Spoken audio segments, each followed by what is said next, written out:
Shalom dan selamat bertemu kembali di dalam acara khutbah kita pada hari ini.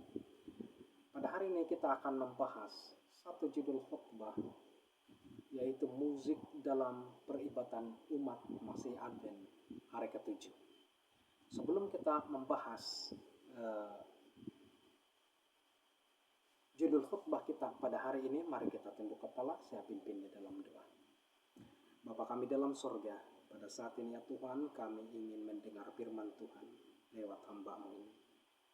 Kiranya Roh Al-Kudus Tuhan menguasai hati dan pikiran kami pada saat ini, agar firman Tuhan ini dapat kami pahami dan itu akan menjadi bahagian indah dalam kehidupan kami sebagai umat-umat Tuhan. Terima kasih karena Tuhan beserta dengan kami dan Tuhan juga sudah mengampuni dosa kami. Dalam nama Yesus kami berdoa. Amin. Saudara-saudari yang dikasihi Kristus, musik dalam peribadatan umat Masih Advent hari ke-7 adalah suatu perkara yang sangat penting untuk kita ketahui. Nah, musik sebagai bahagian daripada ibadah telah dimulai di sorga sampai ke bumi ini. Ini adalah latar belakang daripada musik kita.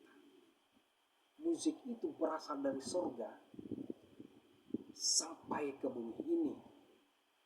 Menurut catatan sejarah kitab suci, musik telah memainkan peran yang amat penting dalam peribadatan umat Kristen. Dan ini tentu mencakup gereja Masih Advent hari ke-7. Nah, berkaitan dengan penggunaan musik dalam ibadah, Nyonya White menuliskan di dalam Message to Young People, Review and Herald, dia berkatakan demikian: musik merupakan bahagian dari upacara perbaktian yang dilakukan dalam istana surga. Maka di dalam nyanyian puji-pujian harus berusaha menyelaraskan sedapat-dapatnya untuk mendekati harmoni lagu biduan surga. Untuk memenuhi kriteria ini, maka mereka yang menjadikan nyanyian sebagai bagian dari ibadah persembahan kepada Allah harus memilih musik yang sesuai dengan acara itu. Ini adalah nasihat daripada Nyonya White di dalam Review and Herald. Saudara dan saudari dalam Kristus, di dalam keragaman musik pada umumnya digunakan dalam melaksanakan ibadah, seperti menaikkan nyanyian atau doa kepada Tuhan. Dalam hal ini, nyanyian merupakan sarana atau cara bagi setiap individu atau komunitas secara langsung untuk mengungkapkan isi hati yang dicetuskan melalui rangkaian kata, melalui irama, melodi, dan harmoni. Nyanyian yang dinyanyikan biasanya berisi tentang ucapan syukur kepada Tuhan yang Maha Esa. Ibadah adalah suatu kegiatan keagamaan yang kudus, acara yang memiliki tahap atau proses dalam melakukan pemujaan kepada Tuhan. Segala sesuatu yang berhubungan dengan suatu proses ibadah dilakukan dengan tentram, syadu, dan hikmat. Dalam suatu ibadah, banyak cara dilakukan untuk mengekspresikan rasa syukur kita kepada Tuhan melalui puji-pujian, lewat lagu, dan doa. Nyonya White menuliskan, hendaklah talenta bernyanyi dapat dipakai dalam pekerjaan Tuhan dan penggunaan alat musiknya ketika berbakti kepada Allah sambil memuji Dia. Nah, saudara dan saudari yang dikasihi Kristus, apa maksud atau tujuan musik ibadah kita? Kepantasan suatu puji-pujian dapat dilihat dari maksud pemberi musik, oleh sumber musik itu sendiri. Musik gereja yang terinspirasi oleh musik surga memiliki maksud yang benar. Salah satu maksud utama Allah mengurniakan pemberian musik untuk digunakan dalam ibadah berdasarkan yang diinformasikan oleh Nyonya White sendiri, yaitu tertulis di dalam Education halaman 167.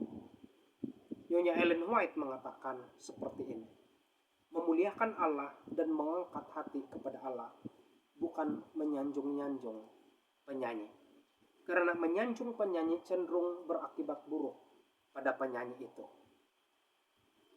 Ia bisa menjadi sombong, kemudian terjerumus ke dalam kehidupan yang fatal, sebagaimana Lucifer. Mengangkat pikiran kepada perkara-perkara yang suci dan mulia, meninggikan derajat, serta membangkitkan dalam jiwa rasa menyembah dan bersyukur kepada Allah, melembutkan sifat yang kasar, melenyapkan perasaan susah dari mereka yang kecewa, membangkitkan rasa simpati, meningkatkan keharmonisan, dan mempertajam daya pikir. Inilah yang dinyatakan oleh Nyonya Ellen White. Apa prinsip musik dalam kerohanian umat Advent? Tuhan dalam rahmatnya memberikan tuntunan kepada kita melalui prinsip-prinsip musik dalam kerohanian umat Advent dalam gereja kita sebagai berikut. Yang satu, pertama adalah prinsip musik dalam kerohanian umat Advent dalam gereja kita harus membawa kemuliaan kepada Tuhan dan menolong kita agar berkenan di dalam menyembah Tuhan.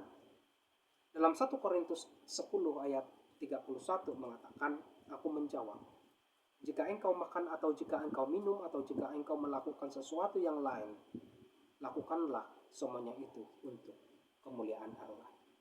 Jadi musik harus tertumpu kepada Tuhan, bukan kepada diri sendiri.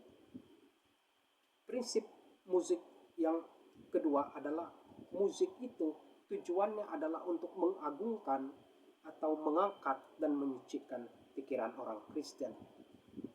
Dalam Filipi 4:8 mengatakan, jadi akhirnya saudara, semua yang benar, semua yang mulia, semua yang adil, semua yang suci, semua yang manis, semua yang sedap didengar, semua yang disebut kebajikan dan patut dipuji, pikirkanlah semuanya itu. Prinsip musik kerohanian umat Advent dalam gereja. Yang ketiga adalah musik harus mempengaruhi orang Kristen dalam perkembangan tabiat Kristus di dalam hidupnya dan dalam hidup orang lain juga. Yang keempat, musik itu harus mengajarkan tentang kebenaran Alkitab. Harus disampaikan dengan jelas dan bukan samar-samar. Musik itu harus didasar dengan firman Tuhan yang pernyataannya jelas dan bukan samar-samar. Review and Herald 6 Juni 1912. Yang kelima, prinsip musik di dalam ibadah umat Advent. Musik itu harus digunakan untuk melukiskan bahwa musik itu berasal daripada sorga dan tidak boleh dicampur dengan hal musik yang tidak bersifat rohani. Dalam Imamat 10 ayat 10 katakan, haruslah kamu dapat membedakan antara yang kudus dan yang tidak kudus, antara yang najis dengan tidak najis. Oleh itu musik harus diangkat untuk memuliakan Tuhan dan tidak boleh dicampur adukkan dengan musik yang hanya untuk kepentingan sendiri. Yang keenam, musik tidak harus terbentuk pementasan duniawi dan penonjolan kesombongan. Jadi musik itu harus berpusat kepada Allah, bukan berpusat kepada pementasan duniawi semata-mata yang hanya menimbulkan kesombongan.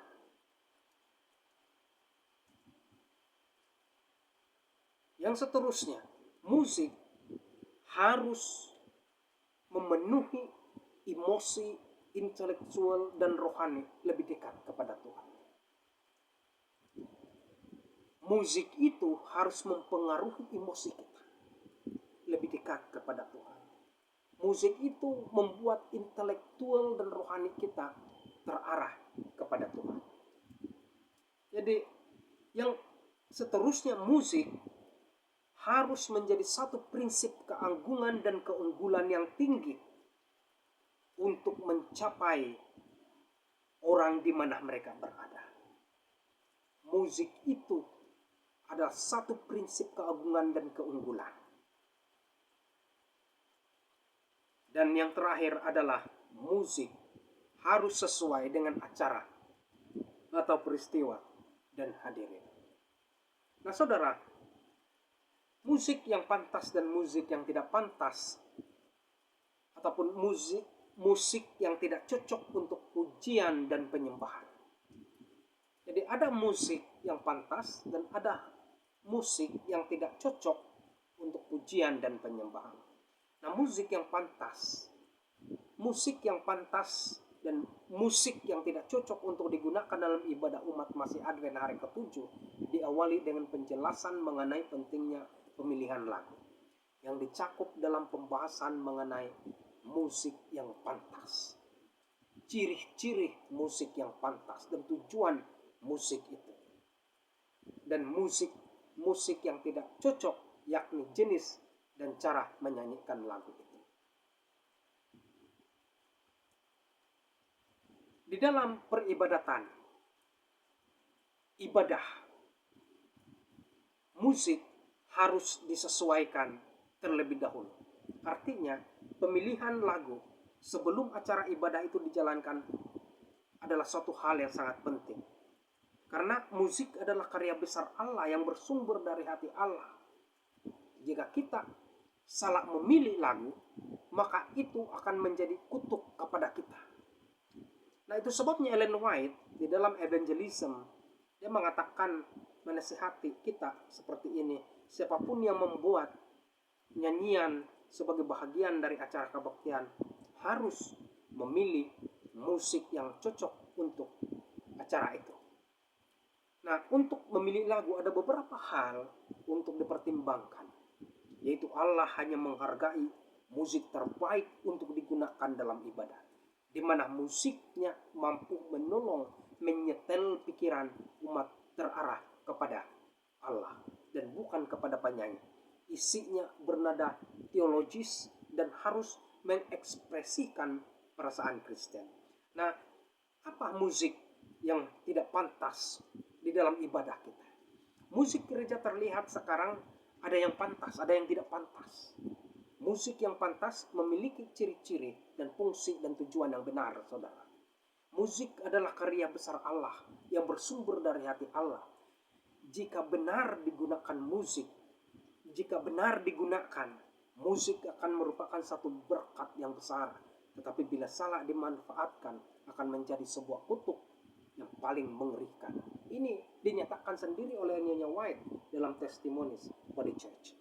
Jadi saudara, di dalam buku Ellen White, Evangelism, Review and Herald, 1970, dia mengatakan dalam penggunaannya musik gereja harus berbeda dengan musik pop, musik sosial kemasyarakatan, dan hanya musik yang ditulis sesuai dengan gaya gereja yang diberikan tempat dalam lagu gereja. Itu sebabnya Ellen White menasihati kita bahwa siapapun yang membuat nyanyian sebagai bahagian dari acara kebaktian harus memilih musik yang cocok untuk acara kebaktian. Apa ciri-ciri musik yang pantas? Nah, penyanyi yang diberikan nasihat untuk berupaya membuat puji-pujian mereka sedekat mungkin menjadi seperti penyanyi sorga. Ini dinyatakan oleh Ellen White dalam Sejarah Para Nabi. Nah, musik yang dicirikan diselaraskan dengan penyanyi surga adalah musik yang dibutuhkan oleh gereja dalam penyembahan. Liriknya harmonis dengan musiknya mengangkat dan membuat lebih merindukan Tuhan yang telah melakukan banyak hal bagi kita. Musik yang menuntun kepada salib Tuhan dan yang menolong untuk terus menyadari apa yang telah diberikan Kristus. Musik umat Advent harus selaras dengan musik surga. Naskahnya harus sejalan dengan Alkitab, sesuai ajaran gereja dan isinya tidak bertentangan dengan doktrin gereja kita. Di dalam 1 Korintus 14 ayat 15, Rasul Paulus menyatakan, aku akan menyanyi dan memuji dengan rohku, tetapi aku akan menyanyi dan memuji juga dengan akal budi. Jadi bagi para penyanyi, Ellen White mengidentifikasikan bahwa walaupun banyak yang melakukan puji-pujian tanpa roh dan pengertian, namun menyanyi dengan roh dan pengertian membuat musik itu menjadi indah. Ia kemudian memastikan bila mana manusia menyanyi dengan roh dan pengertian, maka para pemusik di surga akan mengambil alat musik dan bergabung dalam nyanyian pujian. Jadi ciri-ciri yang lain dari musik yang pantas adalah harus bersifat hormat dan menyembah bentuk lagu dan nadanya yang mulia. Ada juga musik yang tidak cocok untuk ibadah. Tidak semua musik pantas untuk digunakan dalam ibadah. Ada yang tidak tepat untuk momen tersebut. Melodi yang diambil dari jenis rock dan jazz akan dihindarkan. Seorang penyanyi berkebangsaan Afrika, dia seorang pemusik rock, begitu masyhur dan gamblang, memberikan pernyataan bahwa musik rock dan jazz sangat jelas tidak cocok untuk gereja masih Advent hari ke-7. Itu akan melemahkan moral, kasar dan tidak sopan, dia katakan. Itu sebabnya musik ini tidak layak diberi label di dalam musik gereja. Malah musik rock dan jazz, dia katakan, lebih mudah atau lebih layak diberi label sebagai musik setan. Nah, ciri-ciri musik yang tidak cocok di dalam ibadah gereja, ciri-ciri musik yang tidak pantas dan dapat dilihat dalam cara penyanyi menyajikan lagu-lagu itu. Dalam suatu penglihatan, Ellen White menyaksikan bahwa dia merasa gembira mendengar lagu di sorga yang begitu sempurna. Tetapi setelah hayal itu berakhir, dia katakan, dia menuliskan ini dalam Testimonies Body Church volume 1. Dia katakan, ia dapati cara menyanyi di dunia ini kedengaran amat kasar dan tidak selaras.